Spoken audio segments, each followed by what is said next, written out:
Okay. So this is an interesting experiment in physics about Newton's. This is about the double slit experiment. So there is this scientific observation that when a high intensity source of light falls, passes through, two particular here. These two particular slits are explained. So when the light passes through these slits, then what we see is, in physics, it's called as an interference pattern, because uh, what we see is an interference pattern. And we can see, yes, interference pattern means that at some places the light waves, because it's a wave, it's a sinusoid, so some places they cancel each other, then it's a dark band. Some places it adds on to each other, but it's a wave, it's a sine wave. So where it adds on, where it is in phase, then it gives a good intensity output. When it doesn't add on, it gives a dark band. That's what we can see in the figure here. We can see in the figure here actually that there is the light band. So there are these bands, there are these shades which we can see. There are these shades which we can see here. And it's light, dark, light, dark, light, dark. Now, the interesting phenomena happens here.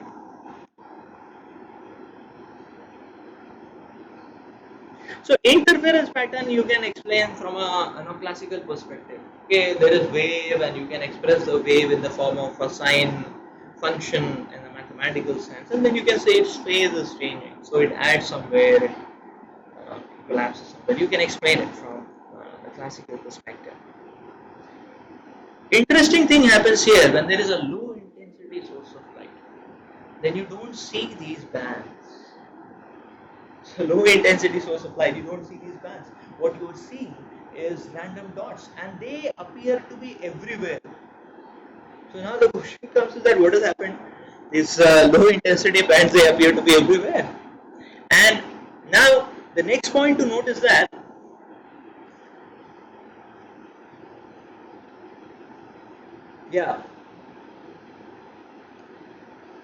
so now the interesting question which comes here is that what is the relationship between the spots which we see in a low intensity source of light and the interference pattern, which is like bands, the lit bands, the dark band, the lighted band, the dark band. What is the relationship between them? Is there any relationship, or is it part and whole, but they don't seem to be related?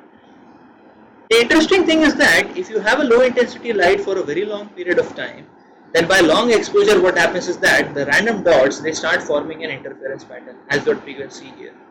So you can see here these bands, they are forming an interference pattern.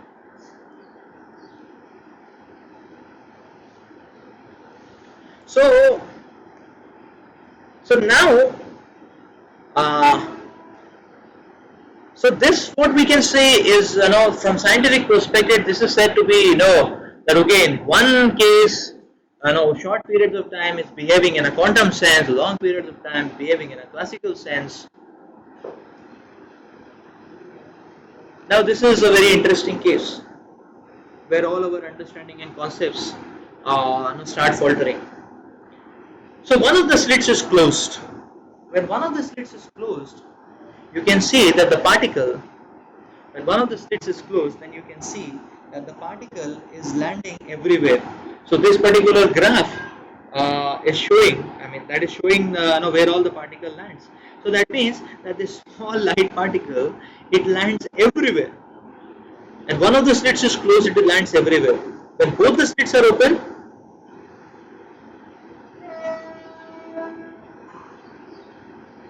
so one of the two slits is open and the dots appear everywhere. So how it can appear? So now there is a very interesting question, how the electron proton appears everywhere. The interesting part is this: when both the slits are open, there is an interference pattern. At some places there is no photon, at some places there is photon. It's an interference pattern. But some places, but when one of the slits is closed, the photon is everywhere. Or if you are passing electrons, then electrons are everywhere. So that means what? That when both the slits are open, a given subatomic particle will land in a different position. So when both the slits are open, the particle lands at P dash. And when only one slit is open, the particle understands the same particle lands at P. So this is a very interesting question. That how does this particle know whether both the slits are open or only one slit is open? So based on that, it is deciding where it will land, or based on that, it is deciding its trajectory. Yeah. So this is the third surprise. A quantum particle which is going through one slit will arrive at P or P dash depending on whether the other slit is open or not. So how does it understand without that the other slit is open or not? This is quantum mechanics. Very interesting. That means in its very outset, this the understanding of or the probes on quantum mechanics are talking about that this small particle is behaving in different ways. If two slits are open, the particle chooses to go in a different direction, and if only one slit is open, the particle chooses to go in a different direction, as if the particle is having a person sitting inside here, and the particle is choosing where to go, where not to go. So, in this way, quantum mechanics brings us to and from the formulations of quantum mechanics, they just cannot understand it. They can only wonder at it like that. This is how subatomic particles behave. But actually, from Shastric point of view, we can understand this. Why? Because you see, the point is that the electron. See, the electron is not having any life. So matter doesn't have life. It's not that okay, electron also has life. Electron or matter doesn't have life. But the point is that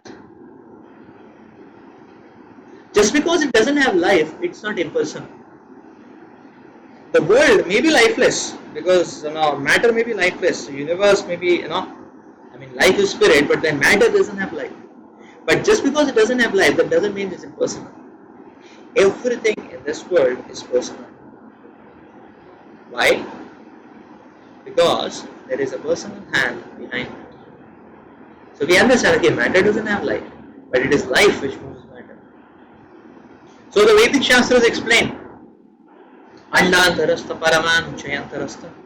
The Supreme Lord is present everywhere. Lord's greatness is two-sided. The Lord is greater than the greatest. The Lord is smaller than the smallest also. So therefore, the Supreme Lord is explained in terms of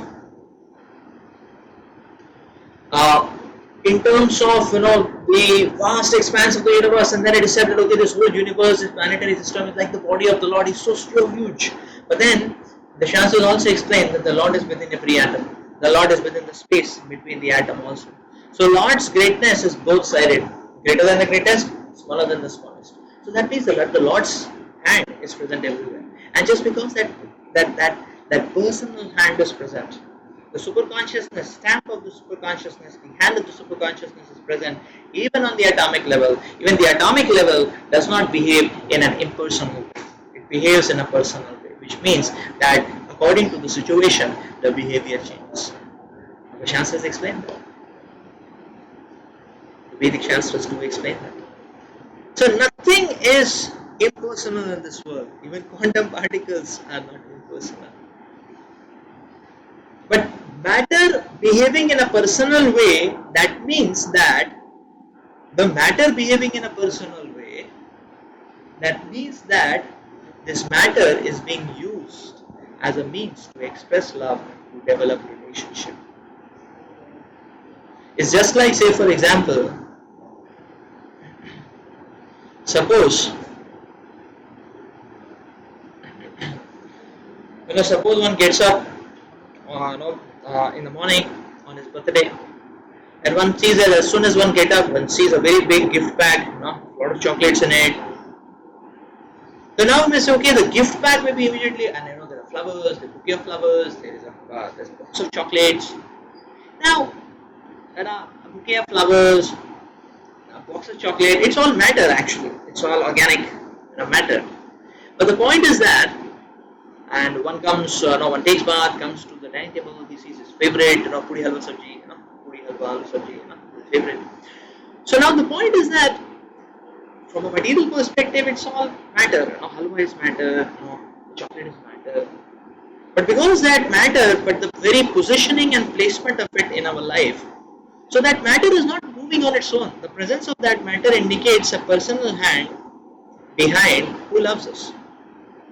So it may be the mother, it may be one's sister, brother.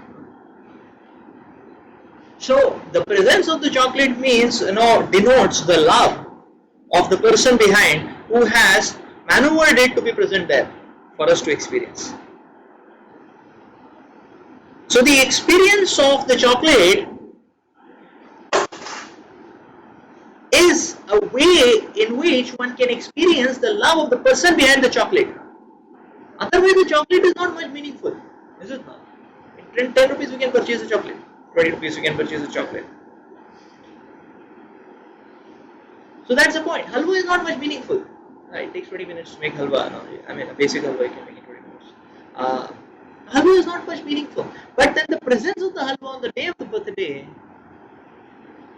has a lot of meaning, because it's the personal hand behind. So in this way we can so now here the Vedic Shastras are talking about that, yes, therefore it's like this. When we see that even the subatomic particles are not behaving in an impersonal way, they are behaving in a personalized way, we have to understand that this whole world is personal. There is the Supreme Lord, God behind actually, and therefore actually everything in this world we should understand that we should start relating with it in terms of our relationship with God. So therefore Vedic Shastras are talking about that you don't see this world from a microscopic or macroscopic or telescopic perspective, or a classical or a quantum or relativistic perspective, but see it from the perspective of relationship with the Supreme Lord. Then everything starts becoming very meaningful and sublime. So that's where we see that there is divinity behind this universe. And when we access that divinity, then we can actually fluff and play with that love and warmth which our heart is always hankering for.